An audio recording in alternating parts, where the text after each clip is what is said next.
Welcome to the Crypto Teacher. And guys, I come back with that video just to make you think. And teamwork makes the dream work. We have the restaurant Chipotle bringing in the robotic arm, Chipper. We know the new world order works off problem, reaction, solution. And we know that solution. Robots, algorithms, and drones, they're going to slowly roll them in.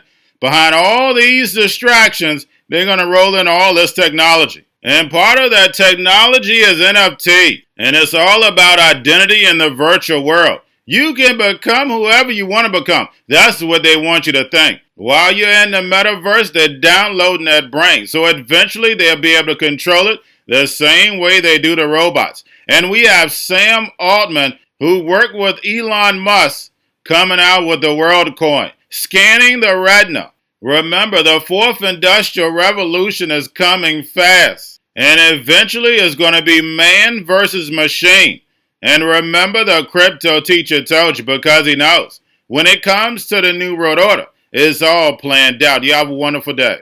Back in time now for Sazi's takes, and as you just saw on your screen, it's regarding Rise of the Robots. A new chef is joining the ranks of Chipotle cooks, Chippy. The robot may be frying tortilla chips at a location near you.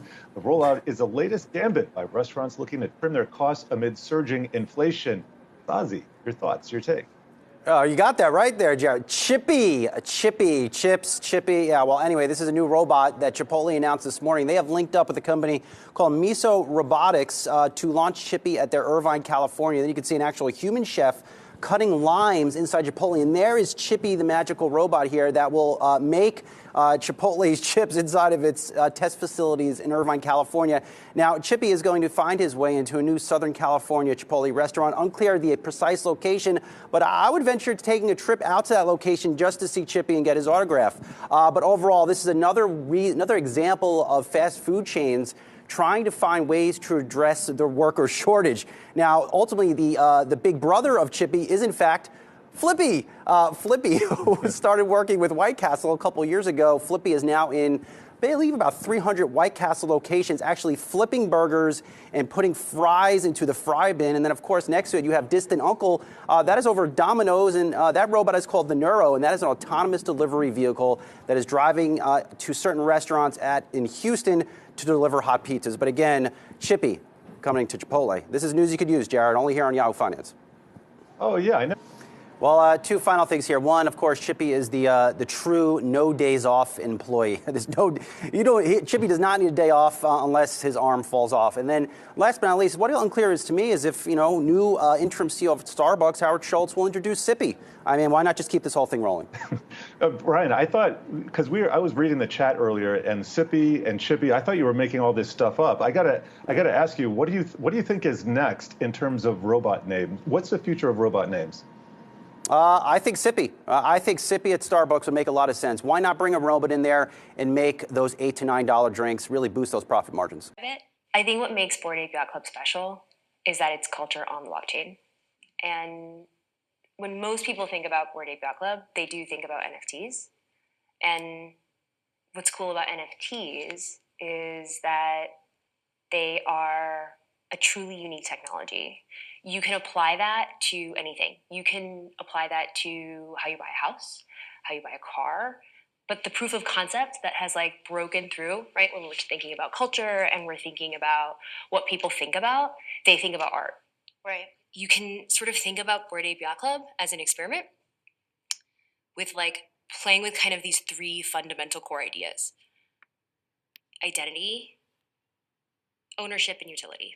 So identity, for one, is, in a really simple way, it's how you sort of see yourself and how you present online. So a lot of people use their Bored Apes as their profile pic on Twitter.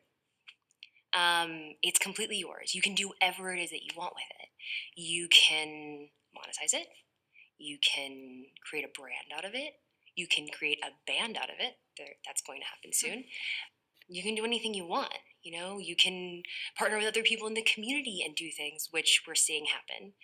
And that's important because it really empowers the community, but it is also very much a tenet of Web3. And if we hadn't done that, we wouldn't be. So for instance, my name is Nicole. Yeah. And I go by Nicole. But I tip my hat to the community with VStrange. It's like a pseudonym that I use on Twitter and in Slack and in Discord, because that's how the community kind of walks through this world. And why is that? I can't speak to why the community does what they do, because it's a collective of individuals. But I can say that I believe, and the company believes, that identity is a personal choice. You should be able to walk through this world however it is that you want to walk through this world. And, there's these arbitrary rules, this idea of like, okay, it's your real name at your real job. And then later online, you can be whoever it is that you want to be. It has this like domino effect where it actually ends up giving you a more equitable footing with everyone. Because now you're not Lori, you're not a woman, you're not from a certain place. It's not about where you went to school. It's not about your ethnicity. You're what you think. You're what you do. It's a way of saying, you don't have to be this. You can be whatever you want to be, but it doesn't have to be the thing that you were given. Like, your real name can be irrelevant. There's this misconception that because you use a pseudonym, you're not accountable. And that's not true. And Web3 means own. And we're really, really at the beginning of it. So I'm going to talk about things that I can't point to. I can't say like this company or like this or like that, because they don't exist yet. The protocols exist. The technology exists that will enable these things to happen. That you will be able to not only own your identity on the internet, but you will be able to take it with you wherever you want. That interoperability, that decentralization. What would that look? We have a team working on that right now. So how we impart human values, which are difficult to encode in math, right? So how do we teach a system our collective human values? And I will say I'm more optimistic now than I was before that we will be able to accomplish that goal. Well, and do we even want AI to share our values? Because, there are many inequities that exist in society that we may not want to be replicated in AI. One of my hopes for AI is that it will it'll help us be our best. It'll help us amplify our best and stop our worst impulses. So I think we have a lot of known psychological flaws. We have deep inequities in the world. And I think that AI is going to be a way where we can decide what's good and make sure the AI honors that and keeps that and that fundamental, because there's a lot of good in us as well. And the injustices I think we'll be able to address. Elon Musk, who founded this with you, has been concerned about the sort of apocalyptic possible future of AI. How realistic is that apocalypse? I think it's always hard to say, when you have any incredibly powerful new technology, here's exactly how it's going to go. I will say that I am personally optimistic we are going to get to the good future, but I think that's going to require incredibly hard work from very talented people that needs to start now.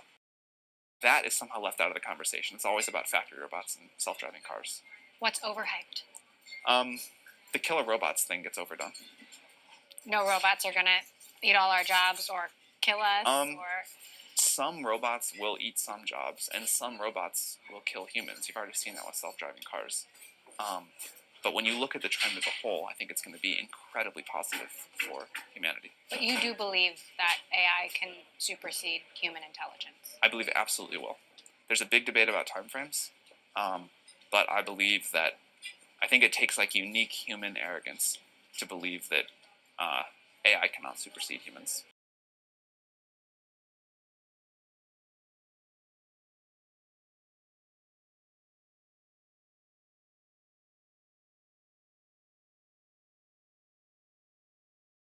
we're going to a different economy, and we're going to be learning more about that as we go. But clearly, we're learning that things can be done from remote locations. We're learning that technology can replace people even more than we thought. We're not going back to the same economy. We're recovering, but to a different economy, and it'll be one that is more leveraged to technology. And I worry that that is going to make it even more difficult than it was for many workers. In Silicon Valley, and my friends who work in technology know that what we did to the manufacturing workers, we are now going to do to the retail workers, the call center workers, the fast food workers, the truck drivers, and then even bookkeepers, accountants, insurance agents, lawyers, and on through the economy. So what happened to the manufacturing workers is a very clear sign. This effort. And China has big plans for this. They intend to seed their digital yuan into the global environment by giving it away to visitors at next winter's Olympics. When they arrive at the airport, they're going to get yuan digital wallets. They're going to receive digital yuan. They're going to use it throughout their visits to Beijing, and then they're going to take it back to their home countries. They see this as a huge advantage. Why? Because who controls the underlying protocols, who controls the underlying standards of the future of money will control the future of money. The most powerful person in the world is the storyteller. The storyteller sets the vision, values, and agenda of an entire generation to come. Steve Jobs. And guys, you know I truly believe in this. When you look at the New World Order, they're the storytellers. And that's the reason why I wrote my New World Order book. But guys, now it's time to change the current generation. And I wrote 3 kids' books. You know, I love the Trinity because I understand the power that's in it. So I have 3 books. We have an opportunity to change the generation, to educate, not just me, but I want to show you that I take action on a daily basis. And I want you to take action on a daily basis.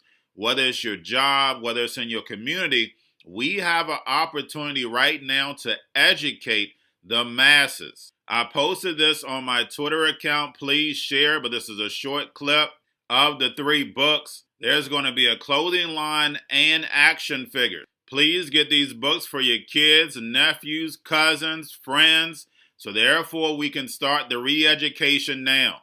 Because as we see, the 4th Industrial Revolution foundation is definitely here. Robots, algorithms, drones, taking humanity out the picture. We have to re-educate. But let's get into the video. Part 1. King Joshua and Grandma Tam save the village. Part 2. King Joshua and Grandma Tam save New York. From COVID Stories 3. Part 3. King Joshua and Grandma Tam goes to China. It's mandatory to get part 1, part 2, and part 3 of this series. It's time to re-educate Generation Z.